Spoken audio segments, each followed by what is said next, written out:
რომ აგერ ბატონო რუსთავზე სადაც იკრიბებიან ისე 20 თუ 15 კაცი ვინმე ხელს უშლის დგანა და მე რამდენი დღე ითვლიან თვითონ ითვლიან რომ ჩვენ არც გვაინტერესებს აი ამ თავის ეგრეთ წოდებულ რაღაც გამოხატულება აქვს რაღაც თავისუფლება და რაღაც აგრესია და ასე შემდეგ ვინმე ხელს უშლის არა მართველი პარტიის ოფისთან მოვიდა ჯერ უშუალო სიტყვებით მერე ლანძღავენ მერე იგინებიან და ბოლო-ბოლო მოხდა ის რაც მოხდა რაც უნდოდა კიდევ ერთხელ ამბობ ეს იყო პროვოკაცია აი ამ უსამშობლოების მხრიდან და კიდევ ერთხელ მე მოვწოდებ საელჩოებს ეხლა სად არის ევროკავშირის ელჩი რატო არ აი ეს დღე ამ დღეების განმავლობაში რატო არ დაგნა აბა პირიქით გაგვეკეთებინა პირიქით ჩვენ მივარდნოდით ამ უსამშობლოების საარჩევნო ოფისებს რა დღეში იქნებოდა ალბათ თქვენს დადგებოდით იქ მათთან ერთად და ეხლა რატო დუმხართ ხმას რატო არ იღებთ აი ეს არის თქვენი ორმაგი სტანდარტი რაც შეეხება კიდევ ერთხელ არავის არ მოეწონა ის რაც მოხდა მაგრამ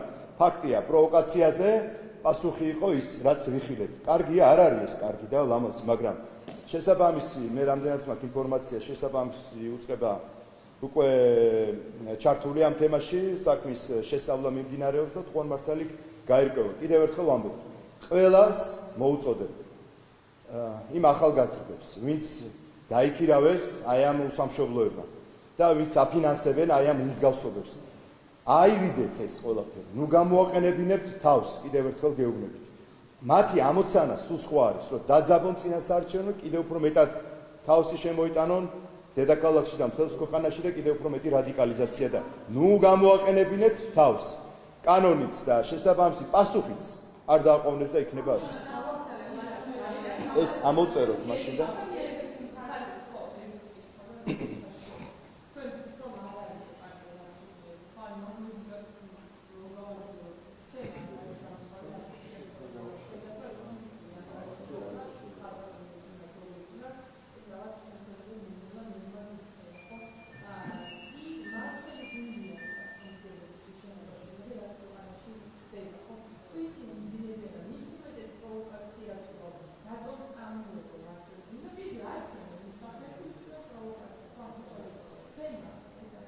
ხო პირველი კიდევ ერთხელ ამბობ სემა და ასე კი არ ყოფილა იყო კონკრეტული შეურაცხყოფა თქვენ ბრძანებთ ქალები და ხე სად ნახეთ ქალებია ქაჯები იდგნენ რომელიც იწევლებიან იგინებიან ის ქალები ქალი სიტყვა ისინი რასაც კადრულობდნენ ეს ამ დღეების განმავლობაში ის რაც ვიხილეთ როგორ იქცევიან რა მეტყოლები კიდევ ერთხელ შემაწყვეტინეთ კიდევ ერთხელ შემაწყვეტეთ თქვენს პასუხს არ გაქვთ იმიტომ თქვენ ცდილობა გაქვთ რომ სიმართლე არ მალაპარაკოთ როცა თქვენ დადგებით აქ, მაშინ ილაპარაკეთ თქვენი სიმართლე. სიმართლე ერთია და მოისმინეთ, თუ არ გინდათ მიბრძანდით. კიდევ ერთხელ შემაწყვეტინეთ და თქვენს კითხვებს პასუხს არ გავცემ.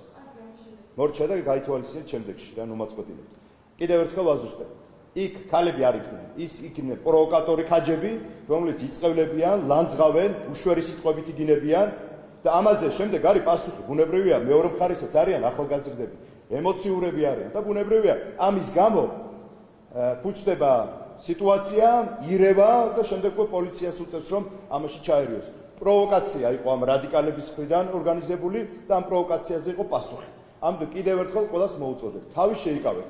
თქვენ გაქვთ გამოყოფილი თქვენი ადგილი, შესაძლებლობა რომ გამოხატოთ თქვენი რა ვიცი, თქვენი წუხილები თუ ასე შემდეგ, მთელი თვეებია უკვე დგახართ. ვინმე ხელი შეგიშალათ?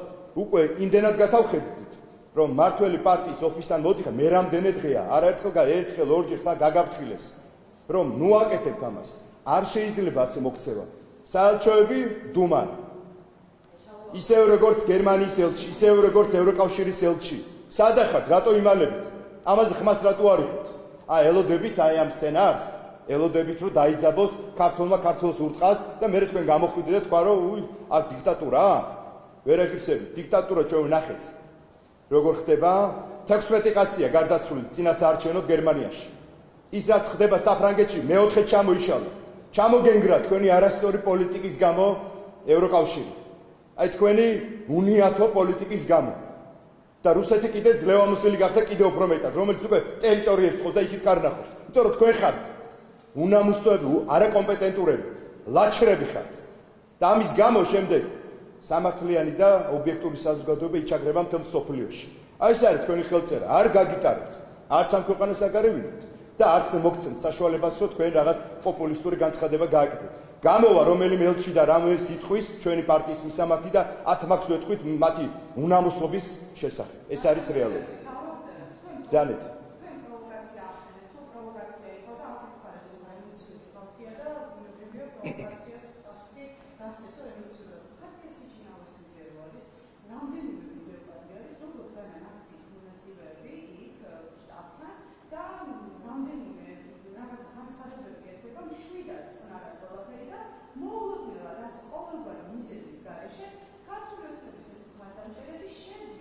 ეხლა რასაც ლაპარაკობ?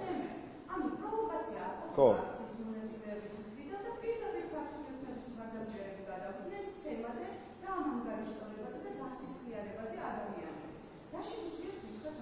არ შემოწყვეტი.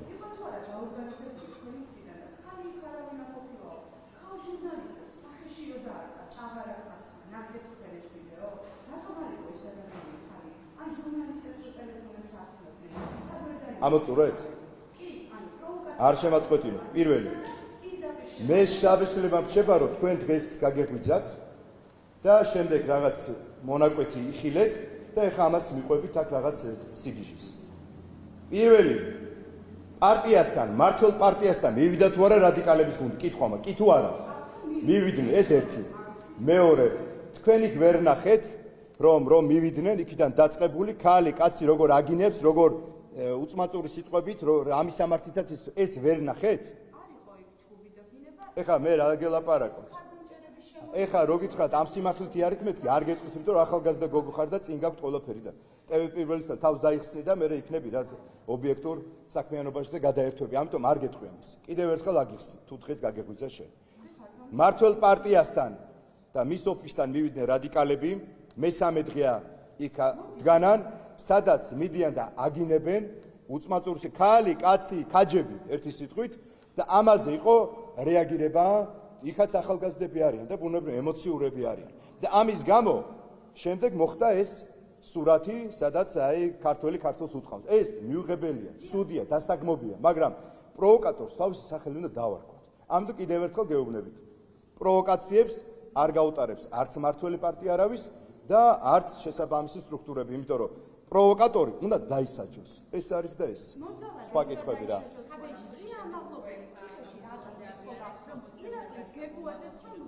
მე უკვე გაგეცით პასუხი. გაგეცით პასუხი. მე გიპასუხეთ უკვე. კაი, კითხვა დასვა.